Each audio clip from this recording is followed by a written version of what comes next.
अब अगला टॉपिक पढ़ने जा रहा है आइसोमेरिज्म। आइसोमेरिज्म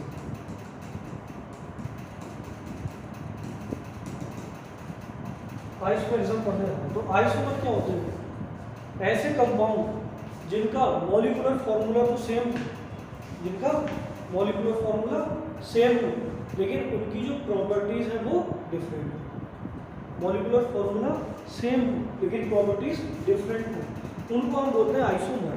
क्या बोलते हैं भाई? आइसोमर। और उस प्रोसेस को क्या बोल देंगे? आइसोमेरिज्म। प्रोसेस को क्या बोल देंगे? हाँ, तो कंपाउंड्स हैविंग, लिख लो, compounds having same molecular formula, same molecular formula but different properties, जब ऑर्गेनिक केमिस्ट्री पढ़ेंगे तो वहां भी हम एक बार आइसोमेरिज्म को पढ़ेंगे डिटेल में। यहाँ पर हम कोऑर्डिनेशन कंपाउंड के आइसोमेरिज्म पढ़ने जा रहे हैं। जिस तरीके से ऑर्गेनिक केमिस्ट्री में आइसोमेरिज्म दो टाइप की होती है, एक तो होगी स्ट्रक्चरल और दूसरी होगी स्टीरियो आइसोमेरिज्म। यहाँ भी हमें पढ़ना है स्ट्रक्चरल आइसोमेरिज्म और स्टीरियो आइसोमेरिज्म। तो देखो यहाँ भी आइसोमेरिज्म दो टाइप की होगी, एक तो होगी स्ट्रक्चरल आइसोमेरिज्म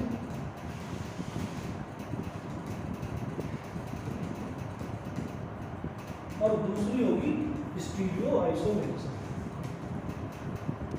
तो जिस तरीके से हम ऑर्गेनिक केमिस्ट्री में पढ़ते हैं आइसोमेरिज्म को, तो ऑर्गेनिक केमिस्ट्री में और यहाँ कोऑर्डिनेशन कंपाउंड में स्टीरियो आइसोमेरिज्म तो सेम होगी, यानी यहाँ पर स्टीरियो आइसोमेरिज्म में भी दो होगी, ज्योमेट्रिकल और ऑप्टिकल।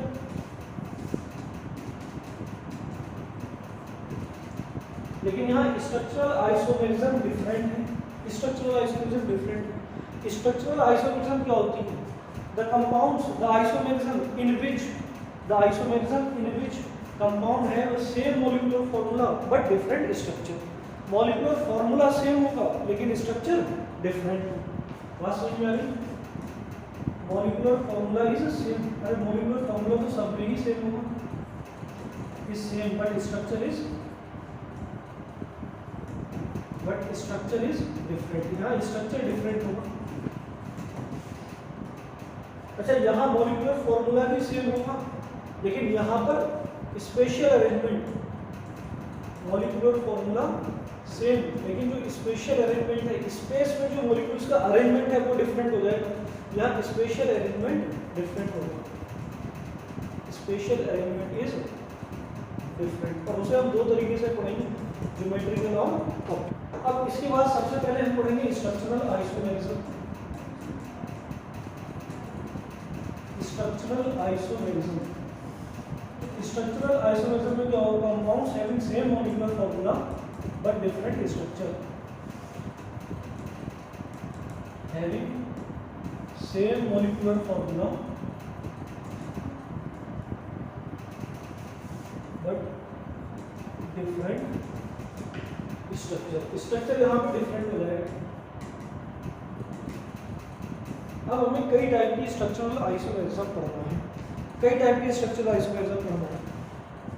सबसे पहले हम पढ़ेंगे आयनाइजेशन, उसके बाद पढ़ेंगे हाइड्रेट, उसके बाद पढ़ेंगे लिंकेज और उसके बाद कोऑर्डिनेशन। उसके बाद कौन सी पढ़ेंगे? Coordination, ionization, isomerism. सबसे पहले पढ़ेंगे हम आयनाइजेशन आइसोमेरिज्म।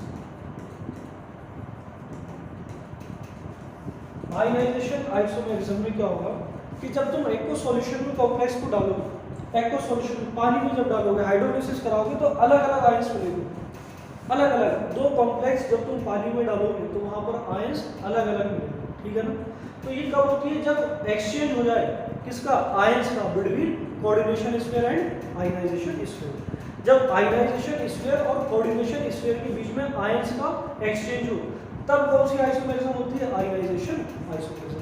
और जब इसका हाइड्रोलिसिस कराओगे तब ये अलग अलग आयंस देगा, अलग अलग आयंस का टेस्ट देगा एक्वस सॉल्यूशन में। तो देखो लिखो इसे arises due to exchange of ions या molecules, exchange of ions between coordination sphere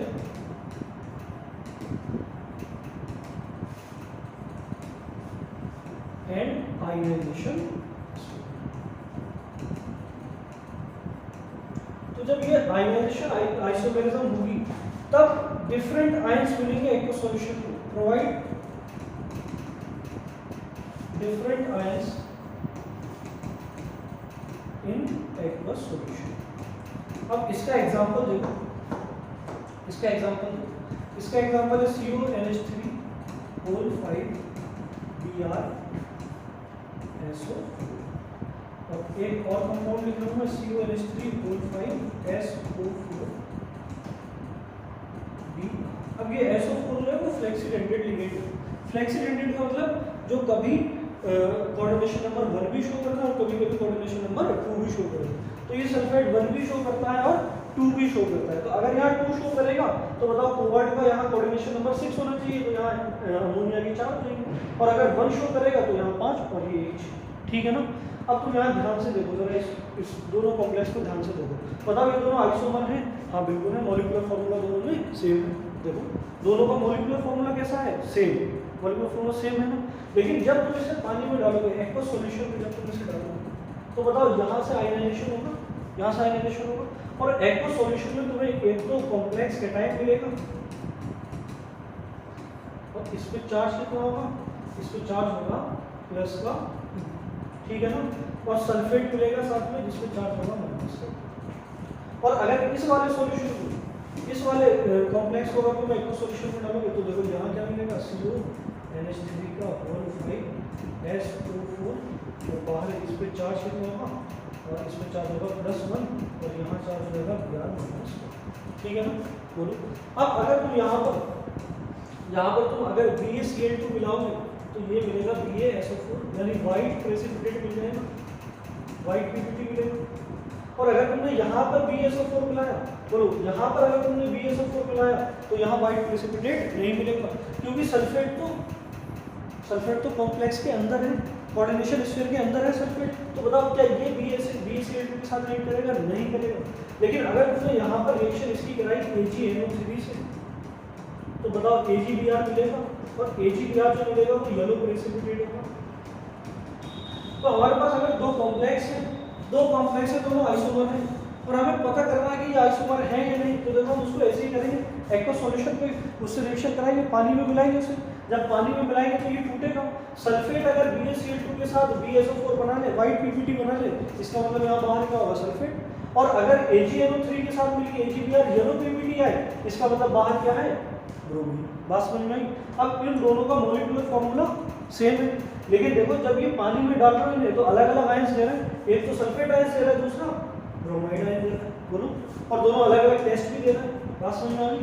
दोनों एक तो AgNO3 के साथ दे रहा है प्रेसिपिटेट और एक BaCl2 के साथ। बात समझ में आ गई? इसके बाद अगली है हाइड्रेशन। हाइड्रेट, इसके बाद है हाइड्रेट आइसोमेरिज्म। ये हाइड्रेट आइसोमेरिज्म को जब कोऑर्डिनेशन स्फीयर के अंदर वाटर के मॉलिक्यूल प्रेजेंट होंगे, कोऑर्डिनेशन स्फीयर के अंदर वाटर के मॉलिक्यूल प्रेजेंट होंगे, तब वहां पर हाइड्रेट आइसोमेरिज्म होगी। तो इसमें लिख लो arises due to presence of water molecules, presence of water molecules. और ये वाटर के मॉलिक्यूल काम किसका करते हैं? लिगेंड का। प्रेजेंस ऑफ वाटर मॉलिक्यूल्स, जो वाटर मॉलिक्यूल लिगेंड की तरह काम करते हैं inside the coordination sphere, inside the coordination sphere. अब जब हम वर्नर थ्योरी पढ़ा रहे थे तुम्हें, तो हमने तुम्हें बताया था कि देखो हम दो तरीके से लिखते हैं ना। पहले कैसे लिखते थे? अगर कोई कंपाउंड है CrCl3.6H2, इस कंपाउंड को अगर हमें कॉम्प्लेक्स कंपाउंड की फॉर्म में लिखना है, जो नया तरीका उस हिसाब से लिखना है, तो बताओ कैसे लिखेंगे? यहाँ क्रोमियम का जब ऑक्सीडेशन नंबर लगाओगे +3 हो जाएगा, और अगर क्रोमियम का ऑक्सीडेशन नंबर +3 है तो उसका कोऑर्डिनेशन नंबर कितना होगा? 6। यही बात मैंने एक बार नोट पे तुम्हें लिखवाई थी। मैंने कहा था वैसे तो दे रखा होगा सब, जब अगर कॉम्प्लेक्स कंपाउंड की फॉर्म में ही दे रखा है तब तो कोई दिक्कत नहीं है, जो निकल कर आता हो, जो दिखता हो, वही कोऑर्डिनेशन नंबर है। लेकिन अगर इस फॉर्म में दे रखा है, इस फॉर्म में, तो फिर तुम्हें वो ट्रिक ही लगाना पड़ेगी कि अगर क्रोमियम का ऑक्सीडेशन नंबर +3 है तो उसका कोऑर्डिनेशन नंबर कितना होना चाहिए? 6। तो यहाँ पर तुम देखो किस तरीके से करोगे, कैसे इसको बना सकते हो? तुम लिख सकते हो H2O का होल 6, अरे कोऑर्डिनेशन नंबर 6 है, तो बताओ कोऑर्डिनेशन नंबर अगर 6 है तो ये सेटिस्फाई होगी सेकेंडरी वैलेंसी। और यहाँ पर क्या लिख दोगे Cl, यहाँ पर ऐसे लिख सकते हो। अब तुम क्या कर सकते हो, एक वाटर का मॉलिक्यूल बाहर ले जा सकते हो और एक क्लोरीन अंदर भी ला सकते हो। देखो इसको हम ऐसे भी लिख सकते हैं, इसको हम ऐसे भी लिख सकते हैं डॉट H2। अब ये H2 किसके साथ है, क्लोरीन के साथ है ना। बताओ अब ये हाइड्रेट आइसोमेरिज्म देगा नहीं देगा, बिल्कुल देगा। देखो क्या कह रहे हैं, तो इसकी डेफिनेशन क्या, arises due to presence of water molecule inside the coordination sphere. अभी कोऑर्डिनेशन स्फीयर के अंदर प्रेजेंट है, मतलब एक मॉलिक्यूल बाहर भी आ सकता है, नहीं आ सकता है, बाहर आ जाएगा, एक क्लोरीन अंदर चला जाएगा, तो यहाँ एक क्लोरीन अंदर भी आ जाएगा, ठीक है ना, बात समझ में आ गई। और ये देखो इसके साथ मिलकर क्या देगा, हाइड्रेट आइसोमेरिज्म। इसके अलावा एक और तरीका हो सकता है, वैसे भी लिख सकते हैं CrH2, दो वाटर के मॉलिक्यूल बाहर ले जाए और दो क्लोरीन अंदर ले जाए, तो यहाँ रह जाएगा Cl(2H2)। बताओ आपके हाइड्रेट आइसोमेरिज्म दिया, बोलो ना, यहाँ भी हाइड्रेट आइसोमेरिज्म हो गई।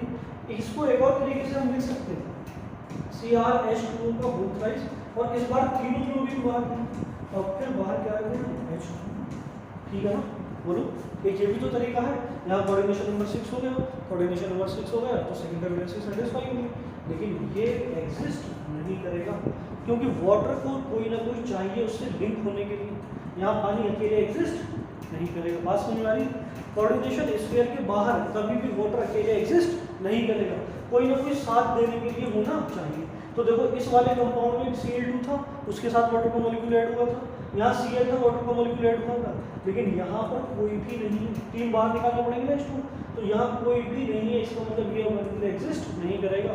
और जब हाइड्रेट आइसोमर बनाने जाओगे तो ये वाला ऑप्शन उसमें नहीं होना चाहिए, हाइड्रेट आइसोमर सिर्फ ये दो ही होंगे। इस कंपाउंड में जब तुम हाइड्रेट आइसोमर बनाने जाओगे तो सिर्फ ये दो होंगे, ये वाला हाइड्रेट आइसोमर नहीं होगा।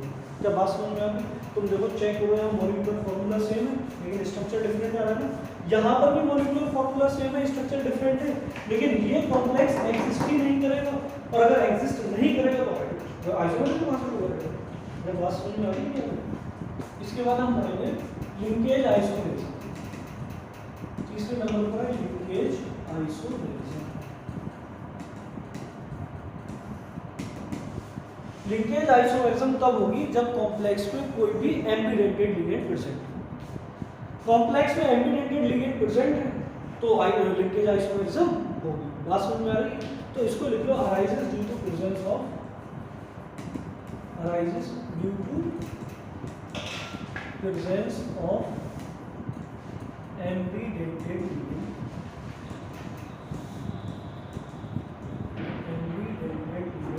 In the